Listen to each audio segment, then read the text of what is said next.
안녕하십니까, 래필입니다. 4월 16일 두산 에너빌리티 보도록 하겠습니다. 증시 먼저 보겠습니다. 코스피 1.2% 하락했고요. 코스닥은 1.8% 하락하면서 오늘 양증시 하락으로 진행이 되었습니다. 외국인 투자자는 코스피 4,500억, 4,600억 가까이를 매도했고요. 기관 투자자는 150억 매도하면서 오늘 외국인 투자자 위주로의 매도가 또 이어졌습니다. 코스닥은 외국인 투자자 1200억, 기관 투자자가 970억 가까이 매도하면서 마찬가지 양매도 진행이 되었습니다. 계속 이제 상승세를 좀 이어가는 듯 했는데요. 상승에 대한 폭이 좀 줄어들었고 거기에 대해서 다시 한번 하락으로 진행이 되었습니다. 코스피는 상승을 꽤 많이 한 것처럼 보이지만 결국에는 전체적인 하락폭에 대해서는 절반 수준 정도 회복을 했고 그 뒤에 21선을 회복하기 전에 또 음봉이 나왔기 때문에 아직까지 코스피가 바닥 라인을 잡고 반등 추세로 들어갔다라고 보기는 어렵습니다.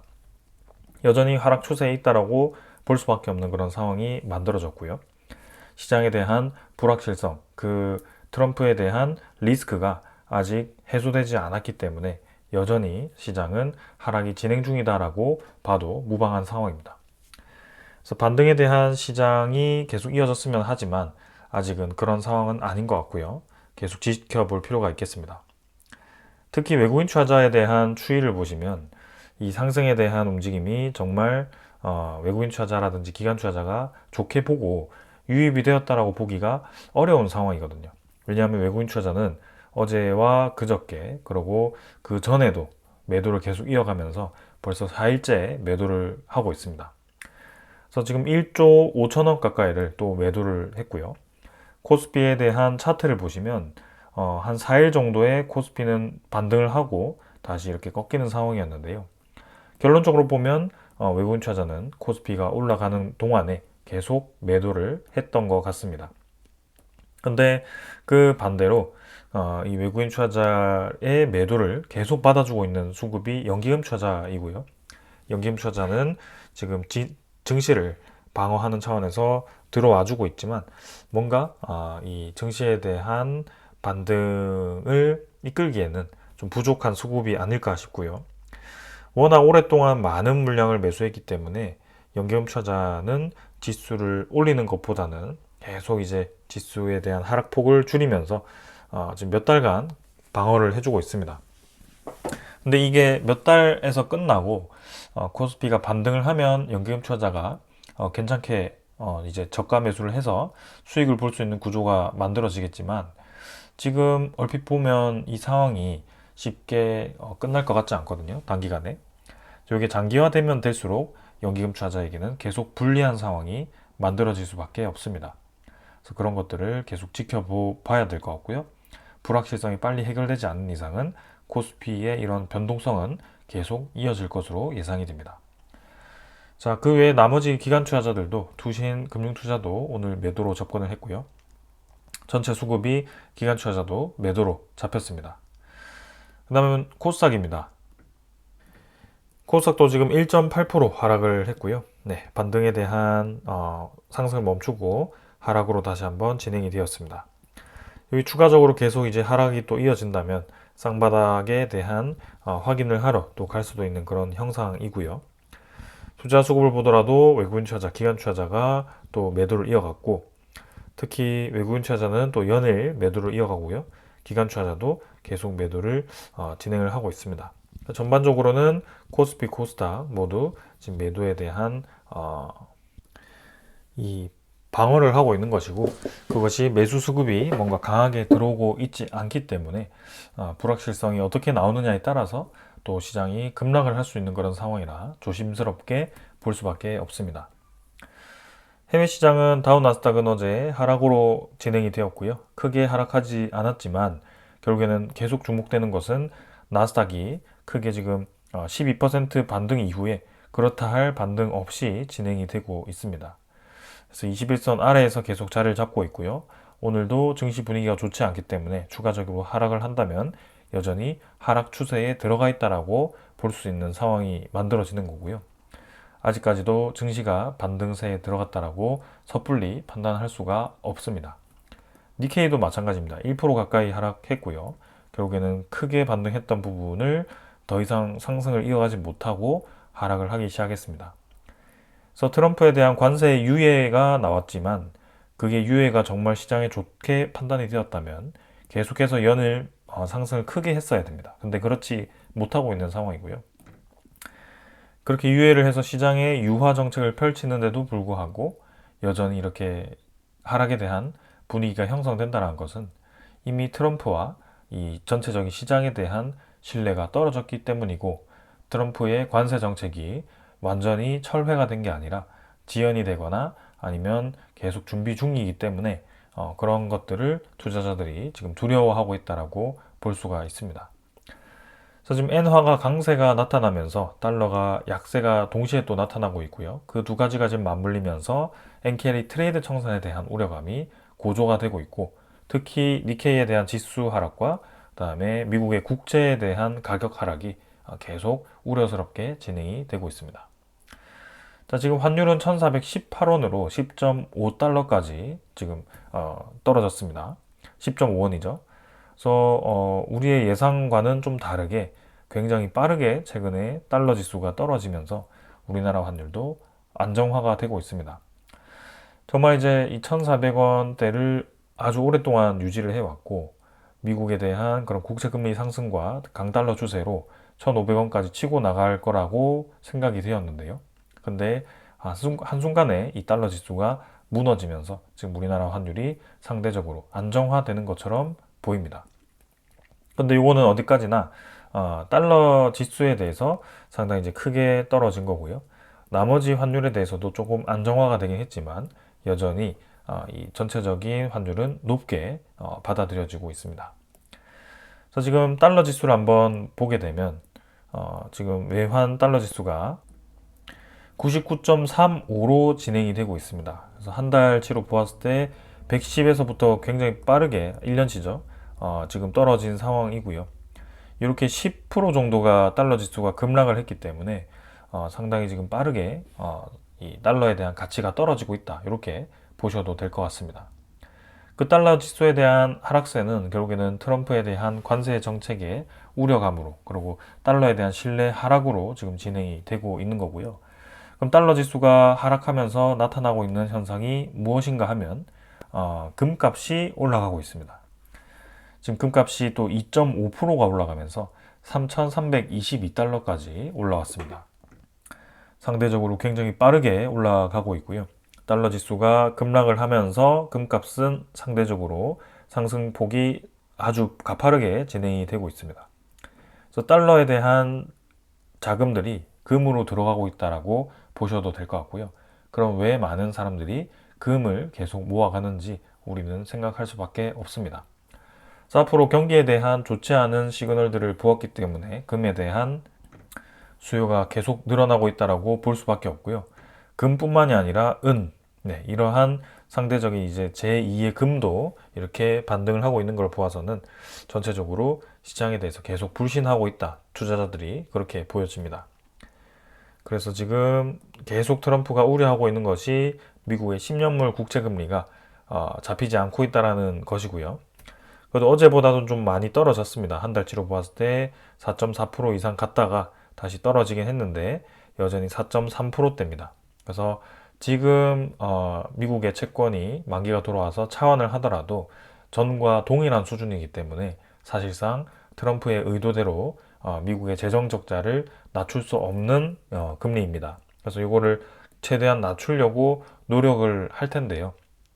지금 이전에 본인의 뜻대로 떨어지다가 갑작스럽게 이제 튀기 시작하니까 상당히 당황스러웠을 겁니다. 그래서 많은 이 시장의 분석가들이 지금 이 트럼프에 대한 관세 정책이 실패로 가고 있다는 것이 이미 이렇게 수치로 나타나고 있다라고 보여지고요. 관세 정책에 반대에 있는, 그죠? 미국을 반발하는 그런 이 투자자들 혹은 국가들 입장에서는 이러한 신호가 이제 본인들이 트럼프가 어떤 것을 원하는지 알게 되었고 트럼프의 약점을 알게 되었기 때문에 이제 트럼프의 뜻대로 이러한 시장에 대한 상황들이 흘러갈 것 같지 않다라는 생각입니다. 자, 그래서 미국 10년물 국채도 계속 지금 가격이 하락하다가 조금 반등을 했는데요. 여전히 수요가 부족한 모습입니다. 자, 그래서 앞으로 이제 어제 영상에서 주요하게 다루었던 미국의 이 디폴트에 대한 우려감이 계속 부각될 수밖에 없고요. 최근에는 이제 디폴트에 대한 얘기가 없지만 분명히 5월로 들어가게 되었을 때 미국의 디폴트 가능성이 다시 한번 언급이 되기 시작할 겁니다. 그러면서 이제 그 많은 부채를 어떻게 감당할 것인지 트럼프도 골머리를 앓게 될 겁니다. 그래서 그걸 우리가 주목을 해야 되고요. 지금 지수 선물은 어제 트럼프에 대한 또 반도체 관세 발표로, 관세라기보다는 이제 수출 금지죠. 중국에다가 엔비디아 저가형 칩을 또 수출하는 것을 금지를 해버리면서 그 관련 종목들이 급락하면서 또 선물 지표는 하락을 하고 있습니다. 자, 그 내용도 한번 같이 살펴보겠습니다. 자, 그래서 미국의 정부가 저사양 AI 칩도 중국 수출을 금지하겠다라고 발표를 했고요. 그러면 그 손실이 지금 엔비디아에 다가가게 되고 엔비디아 1분기가 벌써 7.8조 손실로 잡히게 됩니다. 그래서 이러한 것들이 사실 엔비디아가 하루 전이죠. 하루 전만 해도 지금 5천억 달러를 투자하겠다라고 발표를 해서 시장에 이제 활성화를 시켰는데요. 그 기대감이 바로 이제 꺾일 수 있는 소식이 나온 거죠. 엔비디아에 대한 실적이 줄어들게 되면 당연히 투자도 줄어들 수밖에 없습니다. 많은 기업들이 이제는 보수적으로 접근할 수밖에 없게 시장이 계속 흔들리고 있기 때문에, 그리고 미국과 중국이 본격적으로 무역 전쟁을 하기 시작했기 때문에 타격을 받을 수밖에 없습니다. 자, 그래서 지금은 계속 시장이 불확실할 수밖에 없고 투자자들은 안전 자산인 이제 달러가 아니라 금을 선택을 하고 있다라고 보시면 되겠습니다. 자, 그래서 지금 미국이 계속 이렇게 압박을 받으니 이제 공은 중국에 있다라고 얘기하면서 트럼프는 열려 있다. 어서 협상을 하자. 너네가 먼저 우리에게 협상을 하자라고 얘기하라. 이렇게 중국을 계속 압박을 하죠. 근데 중국은 콧방귀를 끼면서 협박 중단이 먼저다라고 본인들이 나서지 않고 있습니다. 중국이 지금 계속 이렇게 버틸 수 있는 이유는 어제도 말씀드렸지만 트럼프의 약점이 이미 드러났습니다. 그래서 미국의 10년물 국채금리가 올라가면 올라갈수록 미국의 디폴트 우려감이 점점 커질 수밖에 없고 미국의 채권을 많이 들고 있는 중국 입장에서도 계속 그것이 무기화가 될 수 있고, 지금은 트럼프 1기 때와는 다르게 트럼프 2기 때는 정말 재정에 대한 적자가 아주 심각한 수준이기 때문에 미국이 이렇게 이제 관세 정책을 마음 놓고 1기 때처럼 빠르게 혹은 강하게 밀어붙이지 못하는 이유입니다. 그래서 이번에 그런 것들이 지금 관세 철회라든지, 철회가 아니죠. 관세 연기라든지 어서 협상하자라고 이제 트럼프가 먼저 손을 내미는 그런 상황으로 급격하게 전환되는 이유가 그러한 것들이고요. 하다못해 이제 미국의 국채를 매입하도록 강요를 할 거라는 소식까지 들려옵니다. 그래서 아까 말씀드렸다시피 지금 미국은 굉장히 재정 적자가 심각하다라고 말씀을 드렸고요. 그러면 재정 적자가 심각한데 미국의 시장 금리가 높아지게 되면 계속 부담스러울 수밖에 없죠. 이자가 계속 늘어나니까. 그럼 요거를 떨어뜨리기 위해서는 국채에 대한 가격이 올라가야 되는데요. 그거를 누군가는 매입해 줘야 됩니다. 그래서 국채가 올라가기 위해서는 이제 수요자가 많아야 되는데 그걸 지금 한국이라든지 뭐 일본이라든지 이런 동맹 국가에게 강요를 할 가능성도 있다. 이런 얘기까지 나오게 됩니다. 자, 그래서 국채보다는 전략적으로 조선 AI LNG로 우리가 협력을 해야 된다. 이런 얘기까지 할 정도로 지금은 어떻게 트럼프가 변칙적으로 우리나라에게 강요를 할지 모르는 상황입니다. 그래서 저런 얘기가 나오는 그 자체가 지금 이제 부채가 지금 터지기 직전이니까 너네도 지금 우리 부채 좀 가져가라 제발. 우리 같이 살자. 아니 같이 죽자. 죽더라도 같이 죽고 살더라도 같이 살자. 이런 뉘앙스거든요. 그래서 지금은 굉장히 심각한 상황일 수 있다. 우리가 모르는 그런 상황이 지금 다가올 수도 있다. 이렇게 생각이 됩니다. 지금 조심해서 나쁠 것이 없는 그런 상황이고요. 계속해서 이 상황을 조심스럽게 주시해 볼 필요가 있겠습니다. 자, 오늘 이 정도로 시장에 대한 분위기 살펴보았고요. 종목으로 넘어가도록 하겠습니다. 두산 에너빌리티 보겠습니다. 오늘 750원 하락해서 3% 하락했고요. 23,350원으로 마무리가 되었습니다. 자, 오늘도 이제 상승을 좀 이어가는 듯 했는데요. 장중이 이제 이렇게 하락을 하면서 진행이 되었고, 전체적으로 코스피 분위기도 좋지 않았습니다. 자, 최근에 이제 트럼프가 결국에는 관세 정책을 좀 연기를 하면서 유화 정책을 좀 펼치다가 또 오늘 아침에 중국에 대해서 관세보다는 이제 미국의 저가형 AI 반도체 칩을 수출을 금지하도록 명령을 내렸습니다. 그래서 그런 것들이 계속 이제 미국과 중국 간의 신경전으로 펼쳐지는 거고, 그 결과가 이제는 엔비디아를 비롯해서 이제 기업들이 타격을 볼 수 있는 그런 상황이 만들어지고 있기 때문에. 엔비디아가 뭐죠? 엔비디아가 지금 주도하는 것이 AI입니다. AI는 결국에는 활성화되면 전력에 대한 수요로 나타납니다. 근데 엔비디아 실적이 줄어들고 엔비디아가 보수적으로 투자하기 시작하면 당연히 AI에 대한 투자도 줄어들게 될 거고 전력에 대한 수요도 줄어들 수 있습니다. 그래서 이러한 상황들이 지금 두산 에너빌리티의 주가로 이렇게 나타났을 가능성도 있고요. 지금은 두산 에너빌리티는 사실 이제 코스피 전체 하락으로 하락했다라고 봐도 될 것 같습니다. 전반적으로 지금 분위기가 굉장히 좋지 않고 며칠 이제 상승하는 듯 했지만 또 한번 하락을 하면서 지금 이제 두산 에너빌리티 과연 이제 앞으로 추가적인 하락이 나오는지 안 나오는지는 또 시장의 흐름에 달려 있습니다. 근데 지금 당장에서는 시장에 대한 분위기가 또다시 이렇게 냉각되기 시작한다면 충분히 떨어질 수 있는 상황이다라고 볼 수가 있겠습니다. 그래서 지금은 사실 뭐 차트 분석이 크게 의미가 없습니다. 굉장히 드라마틱하게 이렇게 올라갔으면 하지만 결국에는 꺾이기 시작했고요. 쌍바닥을 다질 가능성이 충분히 있는 그런 상황이고, 사실 뭐 내일 오른다, 내일 내린다 이거 맞추는 게 지금은 중요하지 않습니다. 결국에는 이 시장이 지금 어떻게 되고 있고 코스피가 왜 내리고 코스피가 올라가기 위해서는 이 시장이 어떻게 진행이 돼야 되는지 그것을 정확하게 이해를 해야 됩니다. 근데 그 주체가 지금 미국으로부터 움직이고 있는 거고요.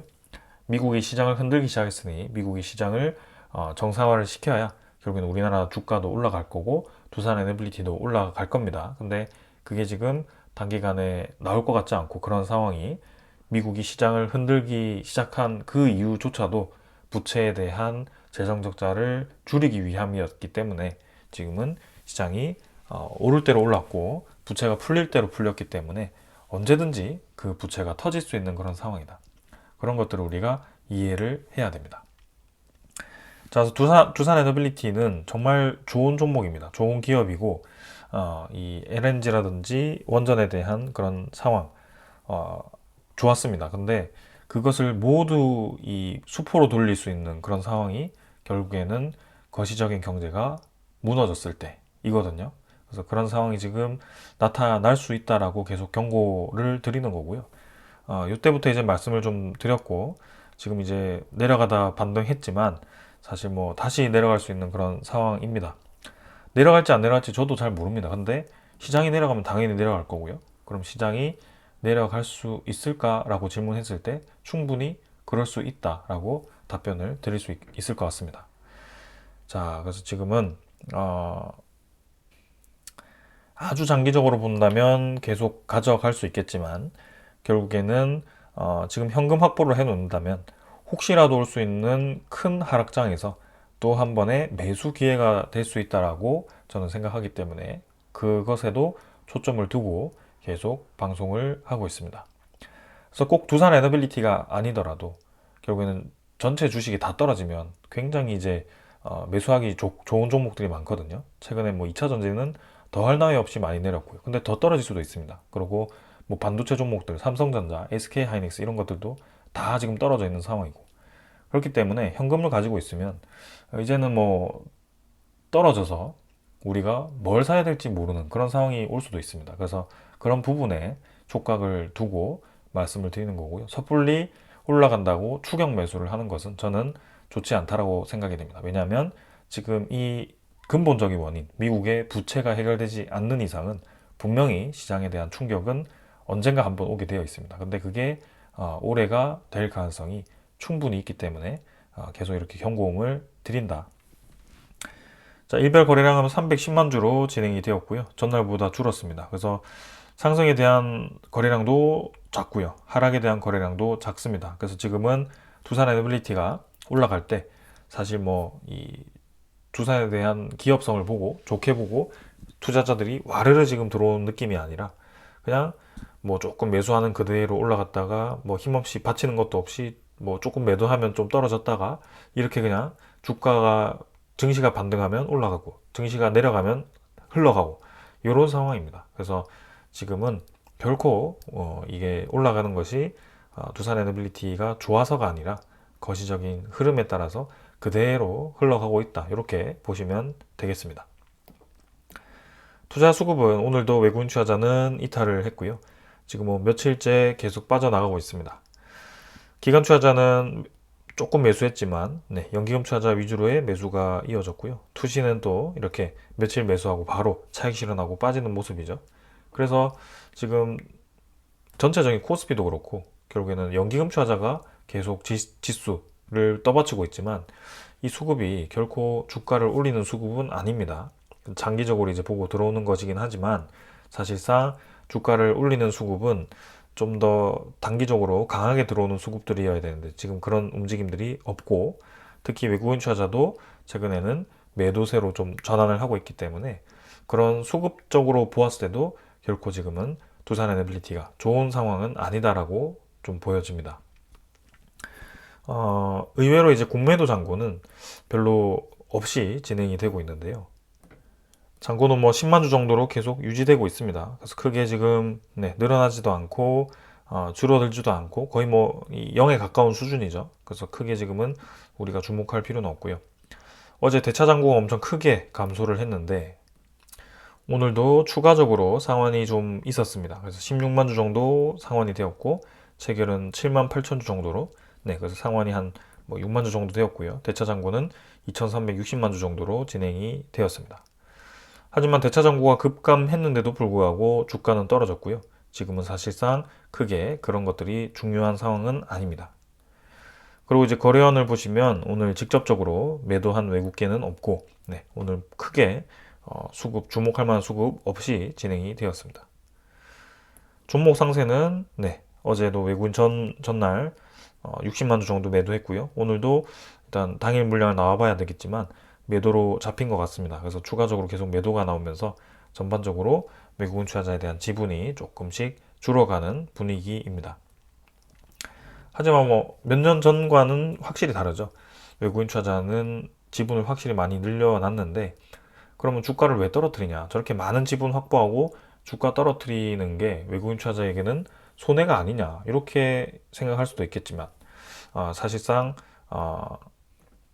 개인 투자자와는 좀 다르다라고 말씀드리고 싶습니다. 개인은 주가가 올라가는 데만 베팅을 거의 하죠. 근데 이 기관이라든지 외인 투자자들은 주가가 올라가는 것과 내려가는 것에 모두 투자를 하게 됩니다.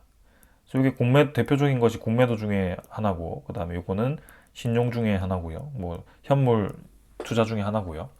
내려가는데 또 베팅한 게 또 여러 개가 있겠죠. 그래서 사실상 주가가 이렇게 오르고 내리고 하는 그 과정에서 올라도 돈을 벌고 내려도 돈을 벌고 이렇게 계속 반복적으로 투자를 하게 되어 있습니다. 그래서 지금 당장 주가가 떨어지더라도 외국인 투자자나 기관 투자자들은 오히려 더 매수를 해서 지분을 늘릴 거고요. 그리고 그 지분 늘리는 것 외에 내려가면서 수익을 얻을 수 있는 장치를 이미 해두었기 때문에 우리가 그렇게 생각할 수는 없습니다. 그래서 주가가 떨어지는 것이 크게 문제가 되지 않는다. 이렇게 보실 수 있겠습니다. 그래서 문제는 이제 개인 투자자들이죠. 개인 투자자들은 이제 좀 올라가는 데만 베팅했기 때문에 내려가면 당연히 손해를 볼 수밖에 없고요. 그것을 최대한 막는 것이 지금 이제 뭐 분할 매수를 하거나 아니면 좀 이제 수익이 났을 때 지금 이제 불확실성이 클 때 좀 이제 현금 확보를 해서 이제 다음을 준비할 수 있는 좀 힘을 마련하거나 이렇게 좀 대응을 하는 수밖에 없습니다. 그래서 그렇게 계속 강조를 드리는 거고요. 이 하락에 대한 얘기를 좀 한 2, 3주 정도, 3주 좀 이상으로 계속 말씀을 드리고 있는데요. 제가 뭐 두산 에너빌리티는 괜찮다라고 계속 말씀드리고 있고 이 하락이 시장에 대한 불확실성으로 진행이 된다라고 계속 말씀드리고 있습니다. 그래서 이 시장에 대한 불확실성이 줄어들 것 같이 보이지 않기 때문에 이렇게 매일 하락에 대한 가능성을 열어두고 있는 거고요. 거기에 대해서 좀 불만을 표하시는 분들이 계신 것 같은데요. 지금 어쩔 수가 없습니다. 이게 뭐 결론을 봐야 뭐 와닿는 사람들도 있겠지만 이미 지금 시장은 좀 하락에 대한 가능성이 무게가 점점 커지고 있는 거에 사실이라고 저는 생각이 들고요. 이때까지 나스닥에 투자하면 누구나 돈을 번다라고 할 정도로 미국 시장은 끊임없이 올라왔습니다. 그래서 동네 뭐 이 개나 소나 이제 다 투자를 하는 그런 상황이 되었고, 그게 한 번에 이제 떨어져야 되는 그런 상황이 만들어졌는데, 너무 이제 돌을 많이 쌓다 보니 이제 와르르 무너지게 생겼습니다. 근데 그 트리거가 될 수 있는 것이 엔캐리 트레이드 청산, 요구에 대해서 주목을 해야 되고요. 미국의 부채가 너무 많기 때문에 이제 이자를 갚을 수 없는 디폴트 상태가 되었을 때 그것이 트리거가 될 수가 있습니다. 그게 머지 않았습니다. 5월 말부터 해서 그 얘기가 들려올 거고, 하반기 계속 그런 얘기가 들려올 겁니다. 미국의 의회가 그걸 막기 위해서 국채를 더 발행하도록 이 합의를 하더라도 국채가 찍어내면 찍어낼수록 누군가는 계속 그걸 사줘야 되고요. 이자는 계속 높아질 수밖에 없습니다. 왜냐하면 국채 가격이 떨어지면서 채권 금리가 높아질 거기 때문이죠. 그러면 몇 달은 늦췄겠지만 그게 또 고갈되는 시점이 올 거고 계속 그게 밀릴 겁니다. 그럼 시장에 계속 돈을 찍어서 채권 만들고 이렇게 부채 만들고 부채 막고 하면 언젠가는 이제 끝이 보일 텐데, 근데 끝이 보이지 않는다고 하면 어떻게 되죠? 시장에 돈이 엄청나게 많이 풀리죠. 시장에 돈이 많아지면 어떻게 되죠? 반대로 물가가 올라가게 됩니다. 그래서 인플레이션이 나올 수 있는, 인플레이션에 다시 부활할 수 있는 좋은 상황이 만들어지는 거고요. 그게 올해 하반기에 미국의 부채가 터지거나 인플레이션이 다시 찾아오거나 그 둘 중 하나입니다. 그래서 그 두 개를 다 대비할 수 있는 것이 금인 거고, 그 금에 대한 가격이 매일 사상 최고치를 달성하는 이유 중에 하나가 그런 상황인 겁니다. 그래서 뭐 현명한 투자자들은 이미 금을 많이 가지고 있을 거고요. 지금 뭐 달러도 사실상 최근에 저는 달러도 괜찮을 거라고 생각했는데 달러가 이렇게 빠르게 가치가 떨어지고 있습니다. 트럼프에 대한 그런 신뢰 하락으로. 그래서 그 달러에 대한 돈이 금으로 들어가고 있고, 이런 것들이 전체 시장을 지금 무너뜨릴 수 있는 그런 상황이 다가오고 있다. 자, 그렇게 좀 이해를 해 주십시오. 자, 그렇다고 해서 두산 에너빌리티 좋지 않냐? 그렇지 않습니다. 여전히 좋은 상황이고요. 오늘 준비한 소식들 또 하나씩 보겠습니다. 자, 그래서 미국에서는 계속 한미 원전 협업을 늘려야 된다라고 얘기를 하고 있습니다. 그래서 AI 데이터 센터와 규제 완화 기회다. 그래서 미국은 아무래도 제조 기술력이 떨어지기 때문에 우리나라를 선택할 수밖에 없고요. 그게 이제 특히 두산 에너빌리티가 주목을 많이 받는 이유 중에 하나입니다. 그래서 언젠가는 이 시장이 다시 우상향으로 상승을 할 거고, 그게 AI 데이터 센터가 또 폭발적으로 관심을 가지는 그 시기가 올 거고, 지금도 관심도가 높지만 이 투자에 대한 활성도가 지금보다는 훨씬 크게 또 나타날 수가 있겠죠. 한번 시장이 팍 죽고 다시 살아날 때, 그때 한번 아주 크게 이 관심도가 커질 수 있거든요. 그래서 그런 부분이라면 두산 에너빌리티는 다시 힘을 받을 수밖에 없습니다. 그런 구조로 되어 있습니다. 그래서 지금은 그 시기가 중요한 것이지, 사실상 결론적으로 보았을 때는 결론적으로 올라갈 수밖에 없다. 두산 에너빌리티는 우상향 할 수밖에 없다. 이렇게 생각이 됩니다. 그리고 우려 중에 하나였던 우리나라에 대한 계속 이제 원전 에너지라든지 그런 SMR에 대한 정쟁 활용, 이것이 좀 많이 해소가 된 것 같습니다. 그래서 우리나라 야당도 지금 이제 탈원전에 대해서 계속 철회를 할 수 있는 그런 뉘앙스를 풍기고 있고요. 지금 결국에는 민주당에 대해서 이제 원전 3법이 그죠? 비판 없이 그냥 별 거부 없이 지금 상정이 되었습니다. 그래서 결과가 어떻게 될지는 모르겠지만 확실히 이전과는 좀 다르게 이 에너지 정책에 대해서는 좀 공통적인 생각을 가지고 지금 가는 상황으로 가는 것 같고요. 여기에 대해서는 정말 긍정적으로 저는 생각을 합니다. 그래서 에너지에 대해서는 지금 뭐가 맞고 뭐가 틀리다라고 접근하는 게 아니라 지금 당장에서 필요한 에너지 분야가 중요한 것이고, 안전성도 중요하겠지만 지금 현재 이 상황에서는 경제성도 무시할 수 없기 때문에, 안전만큼 경제도 필요하기 때문에 그렇게 두 개 다 생각할 수밖에 없는 상황이다. 그래서 한쪽으로 쏠리는 게 아니라 두 개를 이제 해치처럼 투자를 하는 거죠. 마찬가지죠. 하락도 할 수 있고 상승할 수 있고 이런 것처럼 에너지도 그런 경제성도 챙길 수 있고 안전성도 챙길 수 있도록 약간의 양쪽 다 투자를 할 수밖에 없는 그런 상황인 거고요. 그렇게 진행이 되고 있습니다. 그래서 국내 에너지 시장이 활성화가 되면 당연히 두산 에너빌리티 무탄소 에너지의 대명사죠. 그래서 뭐 둘 다 크게 투자를 받아서 좋게 흘러갈 수밖에 없다라고 생각이 됩니다. 그리고 대한항공과 또 항공 엔진까지 개발을 검토를 하고 있고요. 그 한화 에어로스페이스와 또 전투기 엔진을 개발한다라고 했었는데요. 지금 대한항공과도 같이 협업해서 무인기용 항공 엔진을 개발한다라고 합니다. 요거는 뭐 사실 개발 단계이기 때문에 지금 뭐 당장 두산 에너빌리티의 주가를 올리고 두산 에너빌리티가 실적을 낼 수 있는 그런 상황은 아닙니다. 근데 확실히 우리나라에 대표하는 이 엔진 기업들이 이제는 대한항공, 두산 에너빌리티, 한화 에어로스페이스 이렇게 3사로 협력해서 진행이 되는 것 같고요. 전투기에 대한 엔진을 국산화하는 순간 이제 미국의 로키드 마틴인가요? 이런 기업들처럼 두산 에너빌리티와 한화 에어로스페이스라든지 이런 기업들이 다시금 주목받을 수밖에 없습니다. 그래서 요거는 좀 장기 아이템으로 보시는 게 좋을 것 같고요. 일단은 아주 긍정적인 상황입니다. 항공 엔진을 개발한다는 것 자체가 그만큼 가스터빈에 대한 그런 현재 기술력이 뛰어나다라고 볼 수밖에 없죠. 그렇기 때문에 국제시장에서 최근에 계속 LNG에 대한 비중을 늘릴 수 있는 그런 기회가 된 겁니다. 자, 그러나 이제 이 많은 그림들, 그죠? 큰 그림들이 제대로 그려지기 위해서는 제때제때 이제 투자가 이루어져야 되고 두산 에너빌리티도 이제 다가오는 그 부채에 대해서 좀 잘 막아야겠죠. 여전히 이제 부채가 작지는 않습니다. 두산 에너빌리티가 2020년, 2019년 대비해서는 부채가 많이 줄긴 했지만 이게 부채가 줄어드는 속도가 확실히 줄어들었고 오히려 이제 차입금이 작년보다 늘어났거든요.